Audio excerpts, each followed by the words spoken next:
So it's my great honor and pleasure to introduce you Professor Warnatz. Professor Klaus Warnatz comes from the Center of Chronic Immunodeficiency in Freiburg, Germany.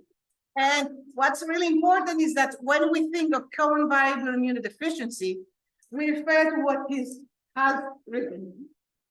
I think he's the one that we refer to. So we're really looking forward to his lecture. Thank you so much for coming here.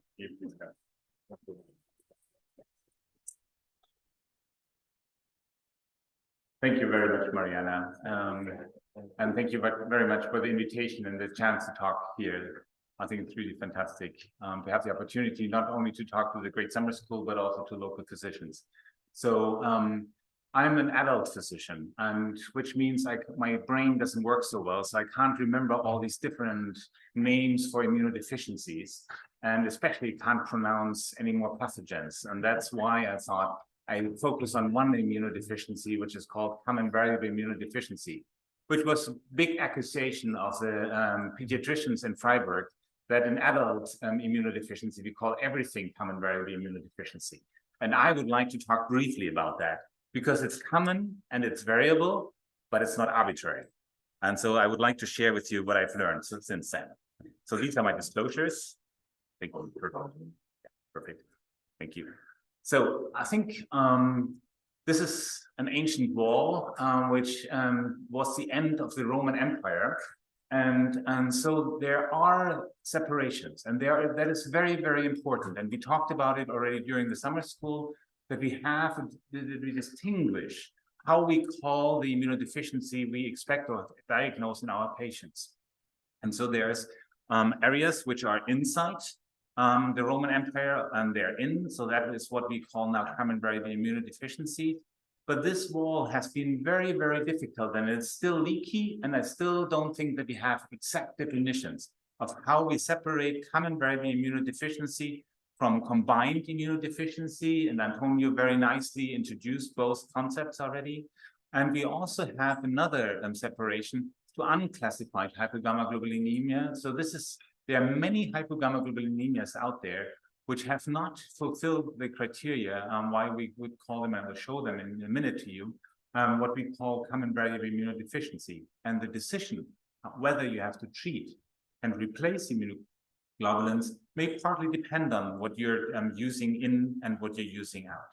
So this is something which is very, very important in our understanding, in our classification. And we're currently having an initiative with the ESID to redefine common variable immunodeficiency, and hopefully we'll present in a year's time some suggestions we have come up with. Now, this is the current registry definition, and I will go briefly through it because I think it is important when we talk what is in and what is out. So it was a long discussion, and currently the ESID registry has decided that you need at least one clinical criteria to be positive to call it common variable immunodeficiency. And here it's the increased susceptibility to bacterial infections. And this is about 90% plus of our patients with CVID have these infections.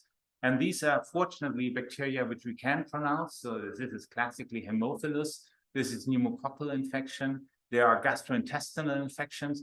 And I think the fascination of what really excites us about immunology and immunodeficiency, that we learn from our patients which part of the immune system are really important to protect us from what kind of invasive infections. And so it becomes clear that especially mucosal barriers are protected through immunoglobulins, and this is the respiratory tract especially, this is the gastrointestinal tract especially. Interesting and to me fascinating, it's not the urinary tract, which doesn't seem, so it seems to defend itself in different mechanisms from what we see from the other mucosal areas. So it is increased susceptibility to bacterial infection. I will come back to that in a minute, what type of infections. It is autoimmune manifestations, and we heard just Isabel's beautiful talk on autoimmune manifestations in inborn errors of immunity. Granulomatous disease as an inflammatory manifestation in this disease. 10% suffer about from granulomatous disease, and I will go a little bit into it.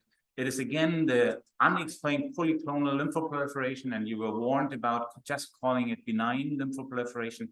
And then the other one criterion is that you have already a family member which has the definition of CVID, And there you don't need to wait for the clinical manifestations mentioned beforehand to make that diagnosis in this specific patient. The conditio sine qua non in these patients is that they have to have hypogammaglobulinemia. And I think we agreed at that time that they have to have reduced IgG and IgA. And you know the older classification where it has to be at least 2 classes which have to be reduced, and it has to include IgG, but it could be either IgA or IgM. In the registry definition, it is IgG and IgA, and over 90% of CVID patients in the old classification had reduced IgA. So I think it is a very common phenomenon. And we talked briefly about the one WASP patient where I said, high IgA in a patient you want to call CVID has to make you highly suspicious that this diagnosis is probably not correct. And they can or cannot have reduction of IgM. And you should, but actually we often don't measure it at 2 time points. And you have to have reference ranges according to age of the patient you're looking at. And then we need to do some functional assays. And the functional assay in vivo you can do is obviously vaccination, where you see whether there's a vaccine response. But again, here we use criteria where we often haven't precisely defined what it means to have an absent or reduced vaccine response. We do have CVID patients where we still see protective tetanus titers in the patient. When we vaccinate against pneumococcal polysaccharides, however, that is the more sensitive test. In most patients, they fail to give a good answer to this response, and therefore this is a better readout.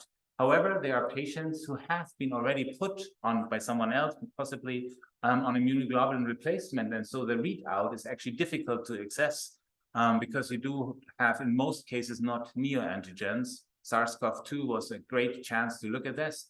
But in most cases you don't, and therefore the registry criteria included that you could also take as a criterion the reduced switch memory B cells, according 70% of age-adjusted reference values for this, as a criterion for a patient where you cannot go for vaccine response anymore. And this has been helpful. And again, the reduced switch memory B cells is very common to the old classification as well. However, it reaches about only 80%. So again, you have a gray area here, which you will have to clarify what we're going to do with CVID patients with normal switch memory compartment. And then you have to exclude secondary hypogammaglobulinemia. And all adult physicians here, I think that is a large area, and I think this has to be really emphasized. And I will not go into this very much, but I think especially hematologists, oncologists, we talked briefly about Evans syndrome.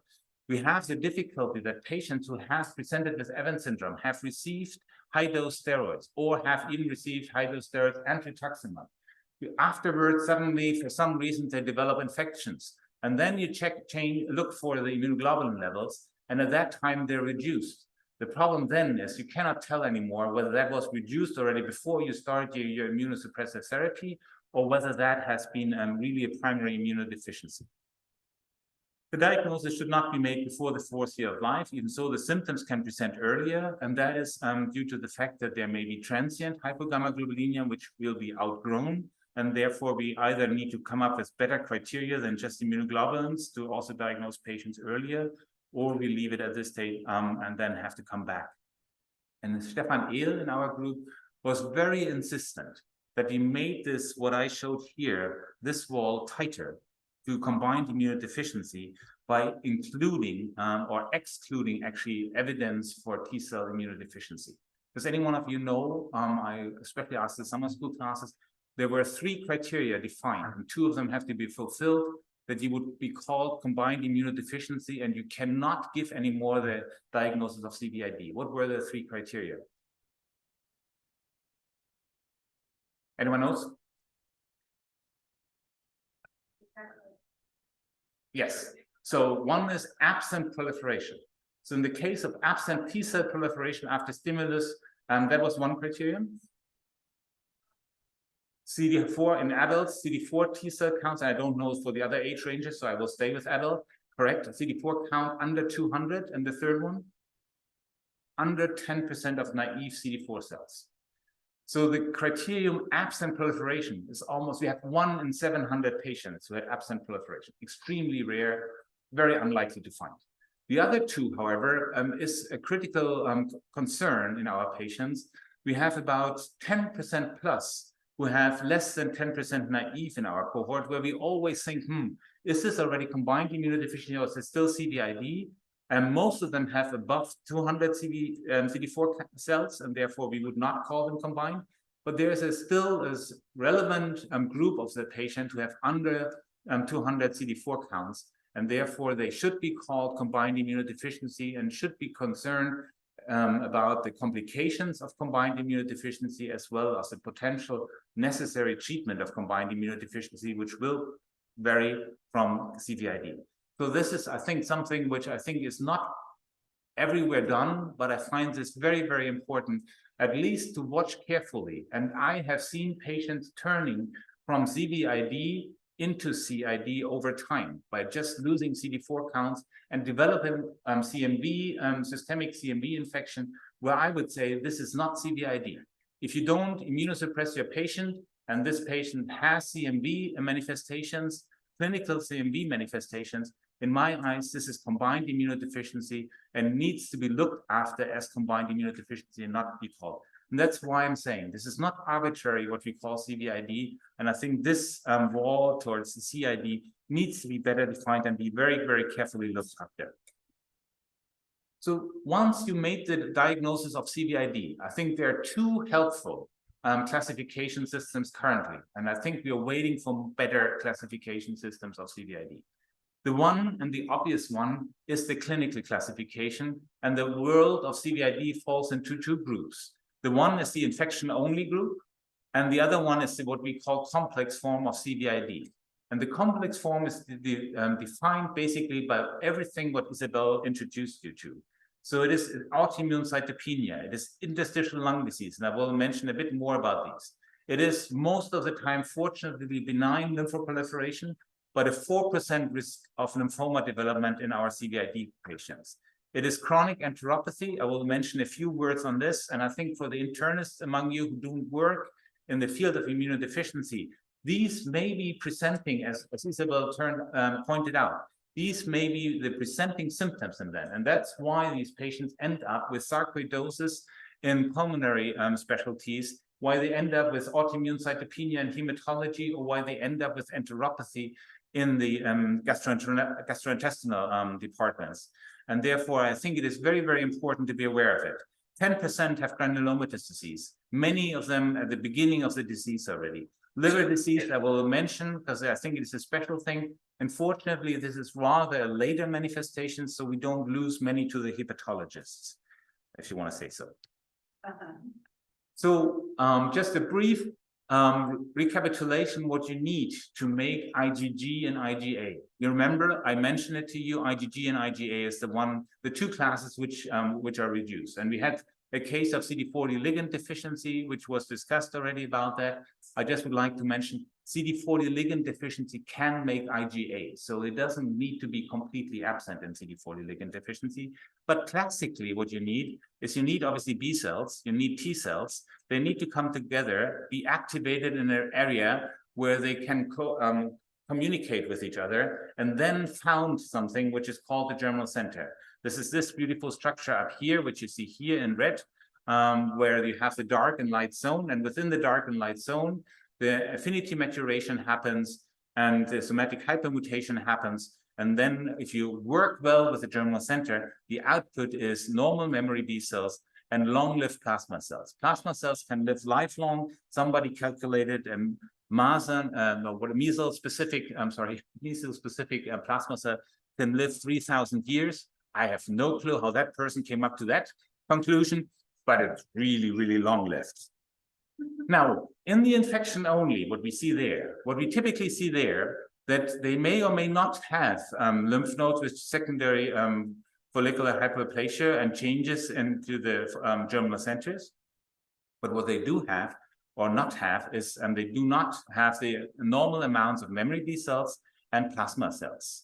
And that's why I said, when you do ask for bone marrow for whatever reason, ask the pathologist whether there are plasma cells in the bone marrow or whether there aren't, because this is one of the hints that you may deal with a disease which has problems producing long-lived plasma cells. And the T follicular cells can be increased, can be decreased, can be anything. So the main readout is the low output of what a germinal center usually does to give you long-term protection. And that is, at least according to my mentor, Hans-Hartmut Peter, one of the reasons why this disease may actually become clinically apparent in the youth and young adult age.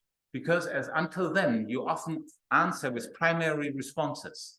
And as soon as you come into the young, in the teenage age, into the young adult age, you will rely more and more on your memory responses. And suddenly what you looked the same as in most of the patients, the same as in normal individuals when they grow up through childhood, that they have recurrent respiratory tract infections, then suddenly they separate from them because they cannot build the memory response and therefore protect them.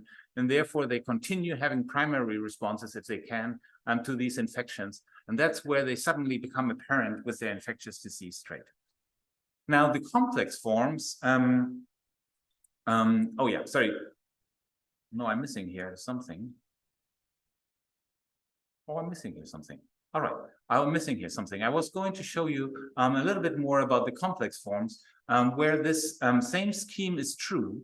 However, suddenly you have a lot of activated B cells in there, showing the immune dysregulation. You have an increase in follicular helper cells. You have a decrease in regulatory T cells. So the complexity of the immune dysregulation is much, much higher in complex forms of CVID, and you see many features of this already if you do your immune phenotyping in these patients. Sorry for that.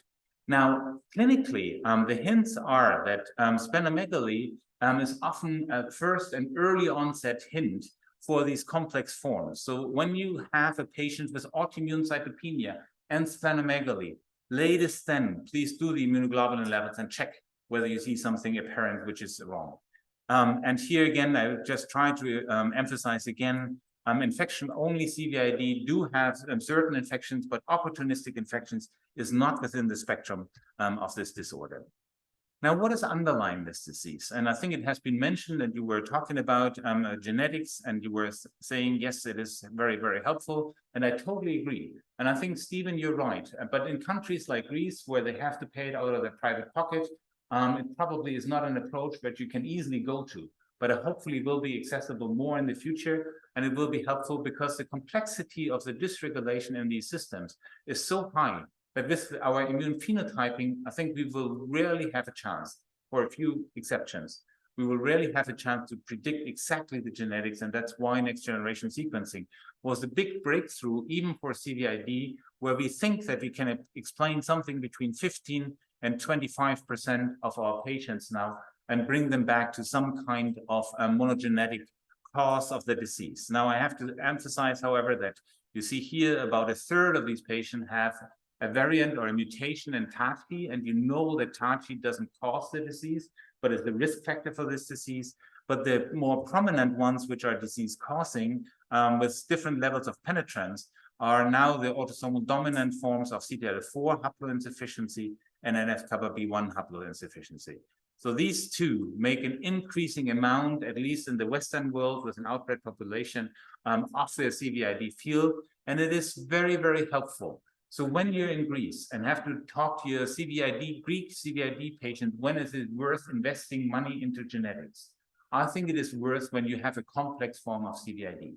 Latest then, you want to be sure that there's no combined immunodeficiency underlying, which will be helpful to be determined by genetics, as well as targeted treatment may become more obvious and more easy when you have the genetic underlying cause. The others, which have infection only, they're usually clinically well controlled by immunoglobulin replacement. And the difference of whether you know whether you have a genetic underlying defect or not will be not as big. Obviously, you can obviously advise families differently on this and also, but I think the major difference and worth investing is in the complex forms where you want to know these. And what we're learning now is that we have with the underlying different penetrants, and we heard a fantastic talk about whether there may be differences in the use of alleles in this. But I think one of the other major players in there is epigenetics, and there's very nice work, especially done in Spain, showing that the epigenetic control of what is memory and what is not memory in identical twins was actually the major difference between the two twins, why the one had CVID and the other one didn't have CVID. So I think here I expect a lot to come and a lot of more information, which is the soft wiring of your genetic background. So the clinical challenges we face in CVID is on the one side, and I will stick briefly to the infections, and most of them, fortunately, respiratory tract infections are clearly improved, and many of them are controlled by good immunoglobulin replacement. I hope that patients have access, and that's why it's so important to have the diagnosis early so that you don't have already structural changes to your lung before you start the immunoglobulin replacement. However, we do have patients who have recurrent Haemophilus influenza infections. We have patients who have recurrent Campylobacter infection of the gastrointestinal tract. Overall, the gastrointestinal tract is less responsive to the immunoglobulin replacement as the respiratory tract. We have patients with recurrent giardiasis, which still remain a challenge in our patients. And I will come back to the chronic norovirus, because the chronic norovirus is not only a problem, but it causes additional problem in our patients, and I will show you why. And I will just mention briefly JC virus. We're so happy for treating our patients with autoimmune cytopenia if they don't respond sufficiently to steroid treatment with rituximab. And we have used that frequently in our patients. And I was happy, and I said, they're on immunoglobulin replacement already. So the additional risk of having infections is not very high if you treat with them with rituximab. However, we have lost 2 patients now to JC virus, which in the number of patients we have treated is fairly high. And so I think it is to be seen how well and how much the combination of having CVID as an underlying disease and treating our CVID patients with rituximab increases the risk of JC virus and progressive multifocal leukoencephalopathy in these patients. Terrible disease, terrible to treat. We treated 1 patient with pembrolizumab and could stabilize the disease for the patient at this time.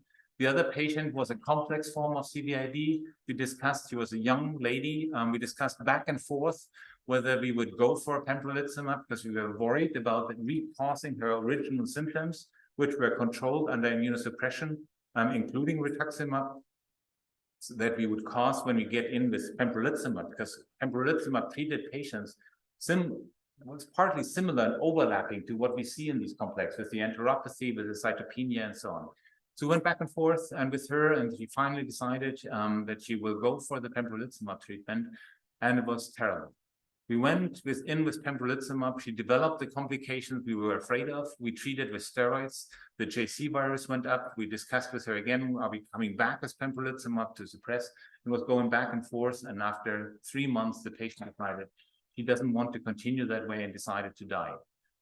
This is hard for a 34-year-old lady who has a 14-year-old daughter. And that was, she just wanted to see her daughter having one event, I forgot which one it was, to pass that, and then she decided, no, she will not continue to live. And I think, therefore, I think when we advise our patients on treatment, we have to be aware of these complications. And I think it is hard to advise patients where we think rituximab will work well, and rituximab does work fairly well in autoimmune cytopenia in our patients because they don't have long-lived plasma cells. To tell them about JC virus, because if you tell them about it, they will say, oh, no, I will not do that. And then you're going to say, it's very rare. And then you think, oh, hopefully it doesn't happen. So that is a very, very tricky caveat to this specific infection, which fortunately is extremely rare still in this cohort. But I don't know how much we are involved in the cause of this. The other classification system, besides the clinical one, is the immunological one. And the rationale to use this was basically that we said, okay, at the end, they don't produce enough immunoglobulins. So they must have some developmental problem in their B-cell differentiation to long-lived memory and long-lived plasma. Thank you. I think it was applause. I think it was applause. I think it was okay. No, so, and therefore it turned out that actually the reduction of switched memory, that's what SMB stands for, and the increase of an activated B-cell population, which we term CD21 low B-cell, turned to be out a marker which was helping to classify these patients as prone to develop complications and having a more complex course of the disease. And this is shown here from a Czech publication where the reduction, and these are the 2 markers which I would suggest which are helpful additionally to the previous mentioned ones in the context of CVID to classify. is you look for the naive and the severe reduction of the naive, which is usually going hand in hand with the expansion of CD21 low B cells and the complex forms of CVID. That are the two markers which will help you classify these patients in this. There's a lot of additional changes going on of activation of senescence in these patients. They're interestingly fairly stable once they reach that stage, and they're fairly stable and remaining in that stage, and it is increasing over time, and it is associated with autoimmunity and lymphoproliferation in these patients. Now, this is a very short excursion into immune dysregulation, and I think you heard fantastic. But I think the concept of how to develop basically immune dysregulation, you either have disturbed selection and RAC, and they're very hypomorphic forms of RAC, which has been diagnosed as CVIDs, can actually cause disturbed selection and autoimmunity. There are gain of function and there are disturbed overactivation. APDS would be a classic one in this one, with the PI3 kinase delta gain of function mentioned here. The STATs, which can have overlapping phenotype with complex CVIDs. These are forms where you will see disturbed activation, which leads to immune dysregulation. We often see reduced regulatory T cells in these. I mentioned this before. CTLA4 is a functional element of regulatory T cells, which is disturbed, as I mentioned in the genetically defined LRBA and CTLA4 deficiency. But there are clearly reduced IL-2 in our patients. CD25 doesn't come up as high. So there are many signs that Tregs are not functioning as well in our complex patients. And again, it is not clear what is hand and neck in the system. And what is increasingly, and Charlotte was one of the first ones to point out, we do see increased danger signals also actually contributing to the immune dysregulation in these patients. And I will just briefly going on to the interferon. This was the original publication where she saw that the complex forms of CVID, unlike the normal, so there's patients without infection only, the normal controls and XLA, you see an increase in the interferon signature in peripheral blood.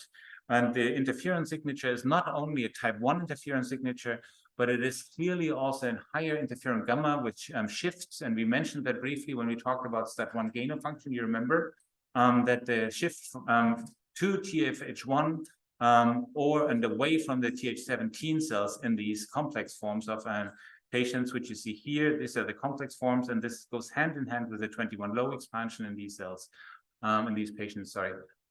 So there is a clear shift in towards, and that again is when we think about targeted therapies, these are helpful clues. And that's what I'm trying to say is that we need more hints on the immune dysregulation. This will not be done by just genetic diagnostics. We need immune diagnostics to understand the dysregulation, the driving principles behind the dysregulation to give better targeted therapies. What are the challenges in immune dysregulation, autoimmune cytopenia? It is not always just Evans syndrome. We talked about it, and Isabel mentioned this. The same is true for interstitial lung disease. We have patients who have been treated 5 years for sarcoidosis with immunosuppressive therapy before somebody noticed that they don't have any immunoglobulins and have recurrent infections, and they thought, funny, that is not normal. Every time you think, funny, that is not normal, rethink. And it was mentioned before, celiac-like enteropathy, a major increasing problem in our patients, some of them presenting with it. And it's not just enteropathy. It is not just enteropathy, which can affect the upper and the lower gastrointestinal tract, and I will mention a bit more.